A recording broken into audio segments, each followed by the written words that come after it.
안녕하세요. 시너지 국어학원 중등부 팀장 이정희입니다. 저희 학원이 고등부로 워낙 유명하다 보니까 어머님들께서 시너지가 중등부도 있어? 라고 생각하시는 분들이 워낙 많으셔서 이번에 이렇게 중등부 대표 정규 프로그램 시작 도약 이룸에 대해서 설명을 하게 되었습니다. 중등부 정규 프로그램 시작 도약 이룸은 저 이정희와 그리고 박윤영 선생님께서 함께 해주시게 될 겁니다. 저희는 중간고사와 기말고사 기간을 제외한 나머지 8개월 동안 이 프로그램을 진행하게 되는데요. 지금 잘 보시면 아시겠지만 여기 박윤영 선생님 경력 17년이시고요. 그리고 저는 18년인데 거의 15년 이상을 이 시너지에서만 강의를 하고 있습니다. 저희가 그리고 그 과정 동안에 이 프로그램을 계속해서 수정 보완하면서 지금에까지 이루고 있는데요. 그런 만큼 학생을 믿고 맡기시고 보내셔도 된다고 자부하고 있습니다. 고등부 수업을 하다 보면 중학교 때 혼자 공부를 하다가 혹은 학원에서 시험 기간에만 바짝 공부를 하다가 올라온 학생들이 꽤 됩니다. 왜냐면 중등부 국어는 그 정도 시간만 투입을 해도 90점, 100점 나오는 학생들이 꽤 되거든요. 그러다 보니까 학생도 그렇고 학부모님도 그렇고 국어는 이 정도 시간을 투입하면 점수가 나오겠지라고 예상을 하시는 분들이 꽤 많으신데요. 이렇게 올라오고 난 다음에 3월 모의고사 그리고 중간고사 딱 보고 난 다음에 충격을 받으십니다. 그래서 학원으로 오시게 되는데요. 그때 오게 되면 이게 기초가 제대로 안 잡혀있는 경우들이 굉장히 많더라고요. 그러다 보니까 학생도 굉장히 열심히 하고 저희도 굉장히 열과성을 다해서 가르침에도 불구하고 뭔가 빠르게 성과가 나지 않습니다. 그래서 저는 중능 국어에서 먼저 이렇게 국어 개념을 확립을 하고 독해 능력을 어느 정도 잡아놓고 와야지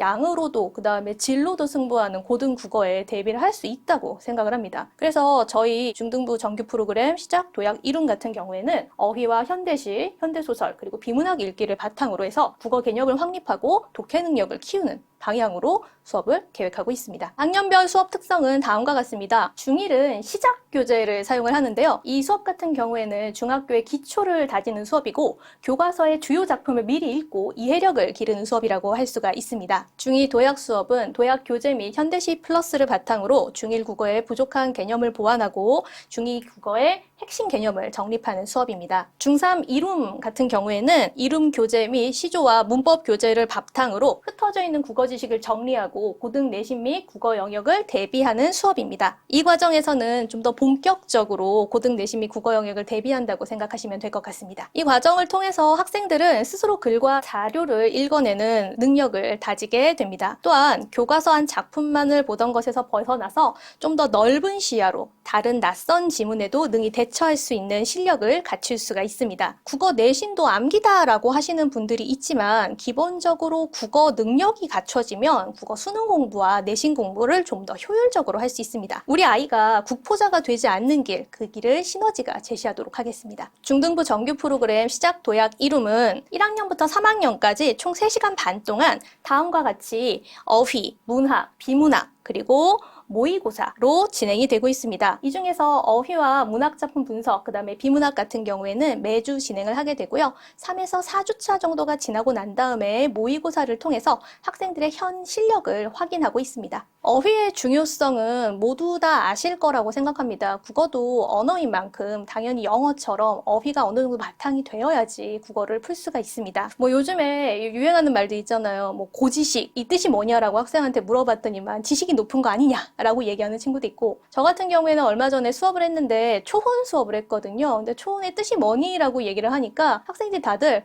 처음으로 결혼하는 거 아닌가요? 라고 얘기를 해요. 이게 문맥적으로 봤을 때 시를 읽어보면 거기에서 사랑하는 사람이 죽었고 그래서 그걸 애타게 부르는 건데 그래도 그 초혼의 의미를 연결을 짓지 못하더라고요. 그리고 지난주에 예비 중학교 2학년 학생들을 대상해서 제가 양반전을 수업을 했는데요. 그 양반전 수업을 하고 난 다음에 학생들이 요즘에 좀 약간 1학년 때 시험을 안 보다 보니까 자기가 나중에 중간고사나 기말고사 또는 이렇게 모의고사 이런 시험에서 어떤 문제를 접하는지 좀 걱정을 많이 하더라고요. 그래서 제가 양반전 같은 경우에는 중등부 교과서에서 나오기 때문에 기출문제를 학생들한테 이렇게 풀려봤었는데요. 학생들이 가장 어려워했던 것 중에 하나가 사실은 어휘랑 관련된 문제였었어요. 문제에서 앞에서 양반을 대하는 태도를 찾는 문제였었는데요. 이게 뭐 비판적이라고 하는 거는 학생들이 다 답을 찾아요. 그건 찾는데 문제 나머지 선지 4개에 대해서 뜻을 찾지를 못하더라고요. 그래서 저한테 나중에 시험이 끝나고 난 다음에 쌤 근데 이거는 무슨 뜻이에요? 제가 비판적인 거는 알아서 풀었는데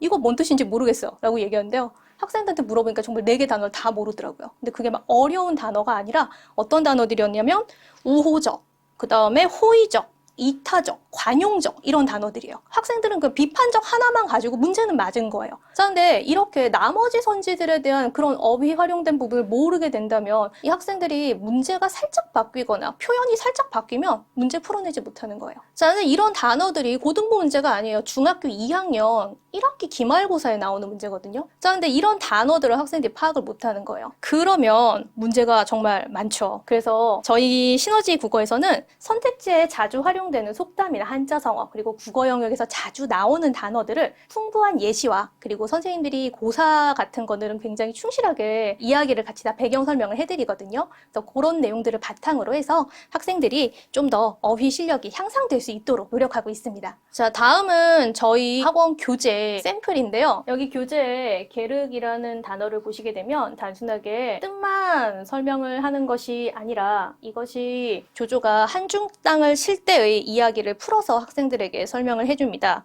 그럼 학생들 머리에 좀 깊게 남겠죠? 자, 그러고 난 다음에 이 시너지 위클리라고 하는 교재를 통해서 배운 내용을 다시 한번 점검을 해줍니다. 그리고 이것도 기본적인 뜻을 암기하는 거에서 넘어서서 아래 보시게 되면 21번 문제나 22번 문제와 같이 어떤 단어들이 어떤 맥락에서 사용이 되는지를 학생들이 판단해서 해당하는 단어를 집어넣을 수 있게끔 구성을 하고 있습니다.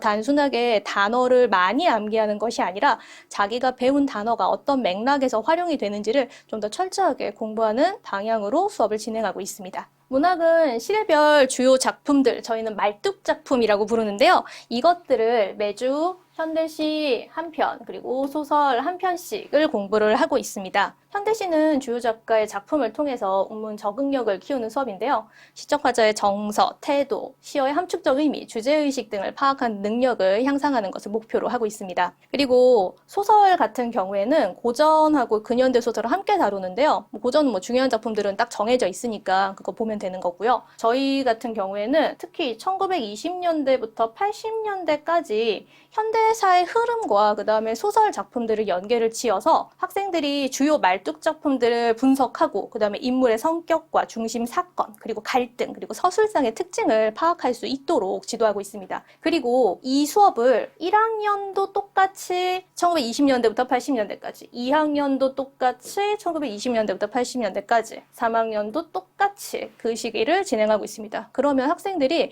1년마다 한 번씩 루틴으로 도는 거다라고 생각을 하시면 돼요. 이렇게 수업을 했을 경우에 한국의 현대사 흐름과 문학사의 흐름을 머릿속에 3번 반복해서 들어갈 수가 있겠죠. 그러면 고1 때 한국 문학의 흐름 이런 거 들어가거든요. 이때도 굉장히 도움을 많이 받을 수가 있습니다. 자, 다음은 저희 교재 예시입니다. 소설은 기본적인 줄거리, 그리고 배경, 인물 특성, 그리고 중심 사건 및 갈등, 서술상의 특징 등을 파악할 수 있는 문제로 구성되어 있는데요.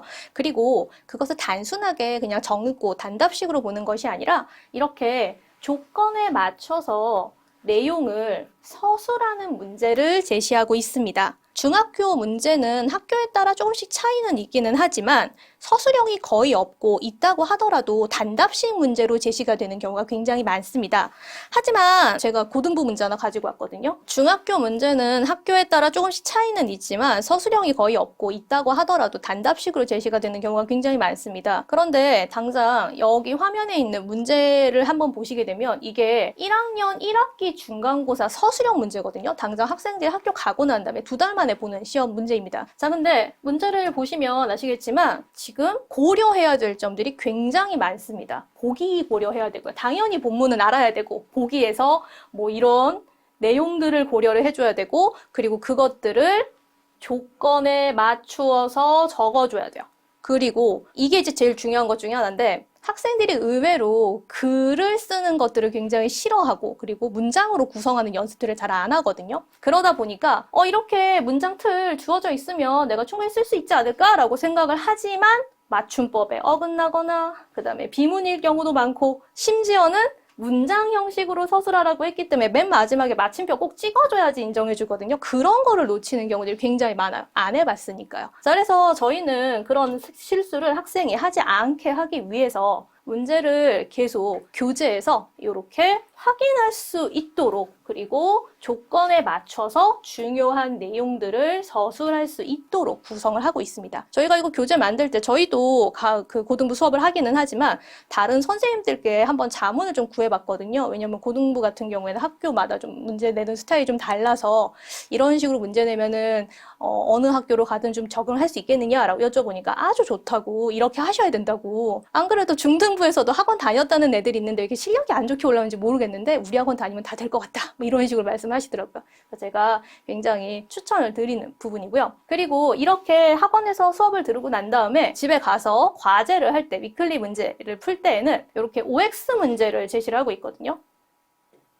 OX 문제를 제시하는 이유는 학생들이 선지를 끝까지 읽지 않아서입니다. 그래서 평상시에 선지 내용을 끝까지 읽고 그리고 중간에 끊으면서 어느 부분이 맞고 어느 부분이 틀리는지를 스스로 체크하면서 볼 수 있는 연습을 하게 하기 위해서 이런 내용을 구성을 했거든요.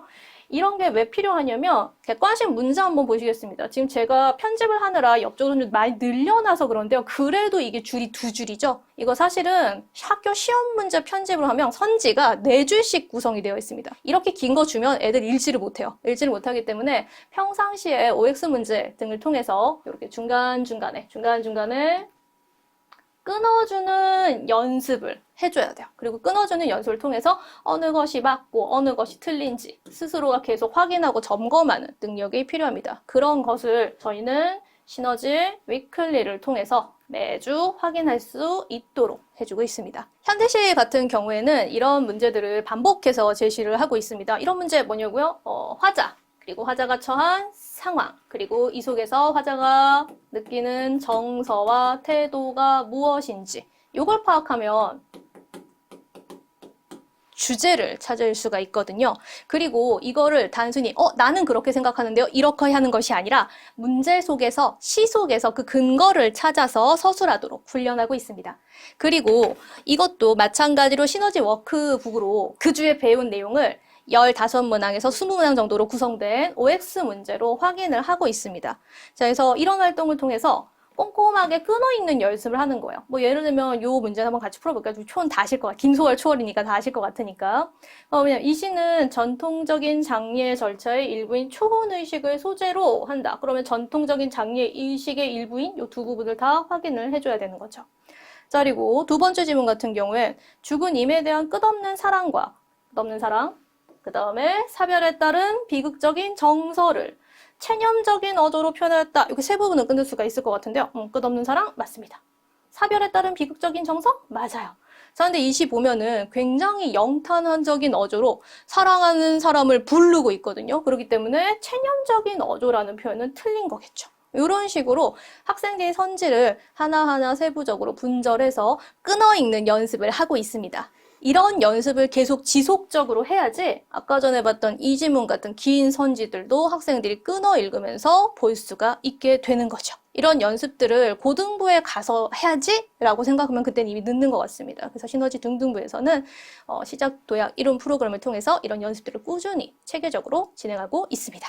중2 같은 경우에는 현대시 플러스를 통해서 정규 교재에 있는 현대시와 연계되는 작품을 2-3편 정도 더 매주 읽고 있습니다. 자, 근데 이게 단순하게 작품 편수만 채우는 거는 아니에요. 막 시 100편 읽기 뭐 이런 거 하는 경우들도 되게 많은데 저희도 뭐 그렇게 하면 뭔가 성과가 눈에 딱 보이는 것 같으니까 괜찮지 않나라는 생각을 예전에 한 적이 있었거든요. 그런데 그렇게 100편을 해봐야 학생들이 개별적인 시 내용을 기억하는 것도 사실 잘 안 되고요. 각각의 작품들이 어떻게 연계되는지를 잘 파악을 못 하더라고요. 다만 그건 있어요. 뿌듯함. 100편을 내가 했다. 요 뿌듯함만 있거든요. 근데 그 뿌듯함이 점수로 이어지는 건 아니잖아요. 그래서 저희 같은 경우에는 이 현대시 플러스에서 정규 교재에 있는 현대시와 연계되는 하는 지문을 살피고 있습니다. 그래서 작품이 어떤 식으로 확장이 되는지를 학생 스스로가 공부할 수 있게 하는 거예요.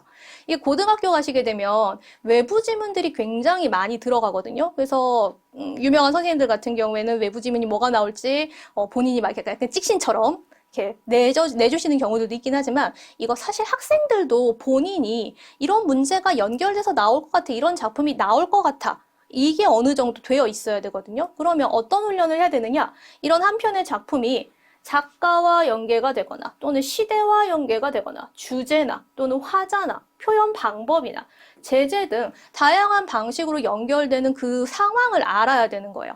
그래서 그런 방식을 이해하는 수업이다라고 생각하시면 될 것 같습니다. 학교에서 시 하나만 배운 것 같은데 문제에 낯선 작품이 보기로 나왔을 때 학생들 굉장히 당황하거든요.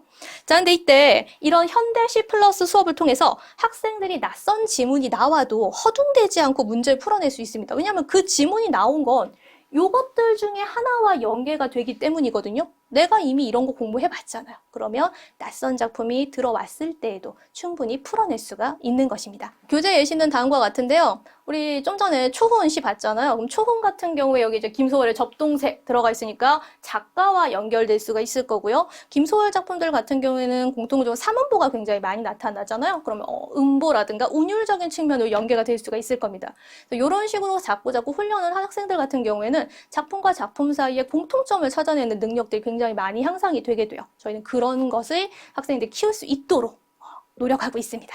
자, 그리고 중3 이룸 과정에서는 시조와 문법을 추가로 공부합니다. 저희가 예전에 고전을 한번 다 읽혀가지고 보내고 싶어서 굉장히 욕심을 많이 부렸던 적이 있었어요. 몇 년 전에, 한 5, 6년 전에 있었는데, 이 학생들도 힘들고, 저희도 힘들고, 학생들이 잘 못 알아듣고 너무 지루해하니까, 저희들도 힘들고, 그리고 이게 학생이 너무 지루해하니까 효과가 있는지도 딱히 잘 모르겠더라고요. 그래서 학생들한테 가장 활용도가 높은, 고전시가 중에 가장 활용도가 높은 시조를 기초부터 차근차근 공부하는 수업으로 변경했습니다.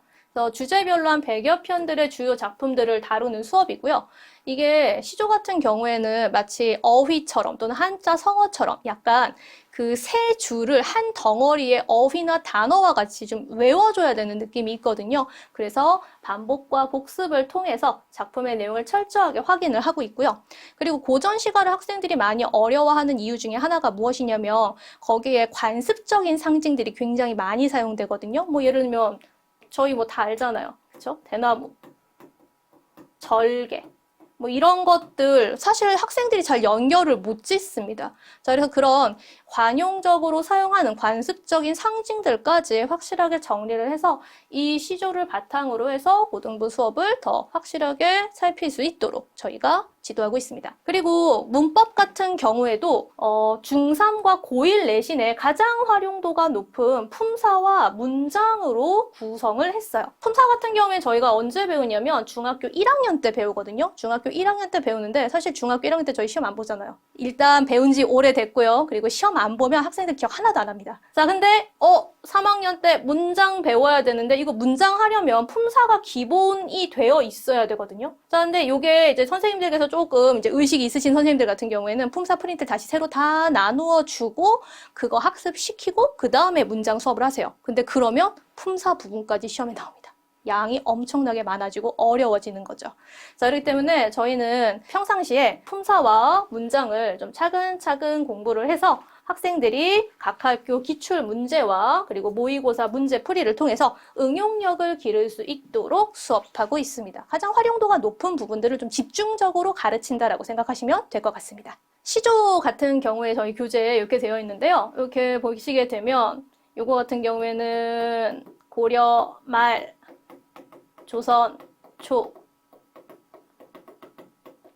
격변기를 다루는 것들이거든요. 근데 딱 보시면 여기 막 중세국어 막 들어가요. 중세국어 들어가면 애들이 일단은 지칩합니다. 아시겠죠? 자, 근데 주춤하는데 이것들은 사실 읽는 게 그렇게 어렵지는 않거든요. 아래 아가 뭐 첫 번째 음절에서는 아로 읽힌다. 두 번째 음절에서는 으로 읽힌다. 이 정도만 사실 어느 정도 배경지식 가지고서 읽으시면 사실 충분히 할 수 있는 것들이거든요. 근데 당장 낯선 것들을 애들이 굉장히 싫어해요. 그래서 좀 낯설음을 좀 줄이기 위해서 일부러 중세 국어로 되어 있는 교재로 선택을 해서 진행을 하고 있고요. 그 다음에 학생들이 내용을 너무 어려워하다 보니까 제가 위클리에서 좀 재밌는 만화도 추가도 하고, 그 다음에 잘 내용을 외웠는지 확인도 빈칸 뚫어서 하고, 그리고 이 시의 내용들을 다시 또 OX 문제로 체크할 수 있도록 문제를 구성하고 있습니다. 자, 문법 교재 같은 경우에도 좀 더 꼼꼼하게 품사의 개념들을 확인할 수 있는 내용들을 구성을 하고 있고요. 저희 뭐 학원에 워낙 문법 문제라든가 그다음에 기출 문제들이 보관이 잘 되어 있기 때문에 이제 그런 문제들을 가지고서 같이 실전 적응력까지 키우고 있습니다. 그리고 워크북 같은 경우에도 이렇게 주요 내용들을 암기하는 부분들이 어느 정도 실천이 되어 있는지를 확인을 하고요. 그리고 그 내용들을 해당 문장에서 적용해서 문제를 풀 수 있는지까지 같이 점검하고 있습니다. 그러니까 매 차시가 기본적으로 설명, 그 다음에 학생들이 과제를 하면서 그것을 잘 이해했는지 확인, 그리고 응용까지 할 수 있도록 구성을 하고 있습니다. 비문학은 매주 영역별로 2지문씩, 그래서 인문, 사회, 과학, 예술 등 다양한 장르를 살펴보고 있고요. 학생들이 제한된 시간 동안에 읽어내는 연습을 하면서 독해 능력도 키우고 배경 지식도 키울 수 있도록 구성을 하였습니다. 또한 모든 지문들을 저희가 굉장히 꼼꼼하게 분석을 해줘요. 꼼꼼하게 분석을 해서 학생들이 이 지문은 이런 식의 지문들은 어떻게 접근을 해야 되는지를 저희 강의하고 있습니다. 그리고 시너지 위클리를 통해서 다시 그 지문을 완벽하게 복습할 수 있도록 구성을 하고 있습니다. 그리고 저희 앞에 문학 문제 같은 경우에도 조건에 맞춰서 내용을 서술하는 문제를 제시하고 있잖아요. 이 비문학 같은 경우에도 저희가 비문학 지문을 분석을 해서 중요한 내용들을 학생들이 조건에 맞춰서 적을 수 있게끔 문제를 새로 출제를 하고 있습니다. 그래서 여기 같은 경우에도 당대 사람들이 아리스타코스의 주장을 받아들이지 못한 이유가 무엇인지를 적어야 되는데 되게 중요한 조건 중에 하나가 뭐냐면 본문에 나타난 근거를 모두 찾아야 되고요. 그리고 각각을 한 문장으로 쓰라고 했거든요. 학생들이 진짜 잘 놓치는 그 조건이 저거예요. 한 문장이라는 것만 꽂혀요. 각각이라고 했기 때문에 근거가 만약에 3개면 3문장, 4개면 4문장으로 적어야 되거든요. 근데 요글 같은 경우에는 근거가 모두 4개이기 때문에 총 4문장으로 적어야 돼요.